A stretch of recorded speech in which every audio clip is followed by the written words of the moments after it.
I'm super excited to introduce Karyn and for her to share all of her wisdom with you today. Please welcome Karyn.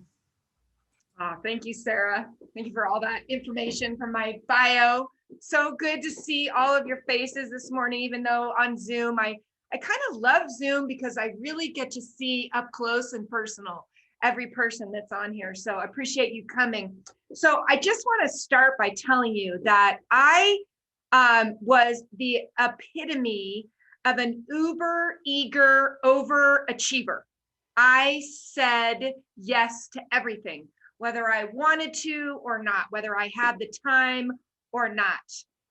Can you bring cookies to the school in between your 4 appointments when you're 45 minutes away? Absolutely, I could do that. Can you run the place single-handedly in the evenings while working full-time and having a toddler? Sure, why not? Can you do 3 2-hour trainings of the same topic on the same day for us? Sure, I could do that. Can you start a business, run our kids, run our home by yourself? Absolutely. So examples of saying yes to it all, despite whether I had the time or I didn't have the time, or I had the desire or didn't have the desire. I was on a freaking hamster wheel, going and going and going and going and going and going and going and going. And in 2017, I had a perfect storm. I got divorced after 17 years of marriage. My daughter got mono and meningitis at the exact same time. My mom, my stepmom, who I called mom for 46 years, dropped dead for no apparent reason. Perfectly healthy, just died. And after all of that, I got super sick. And I had major surgery that took me out for 3 months. And when I say out, I wasn't really out because I was still a single mom, raising my 2 kids as a single parent, running my business, and as Sarah said earlier, president of an association of 400 people. And it was in that moment that I made a crucial decision in my life that I had to get off the hamster wheel, because hamsters go nowhere.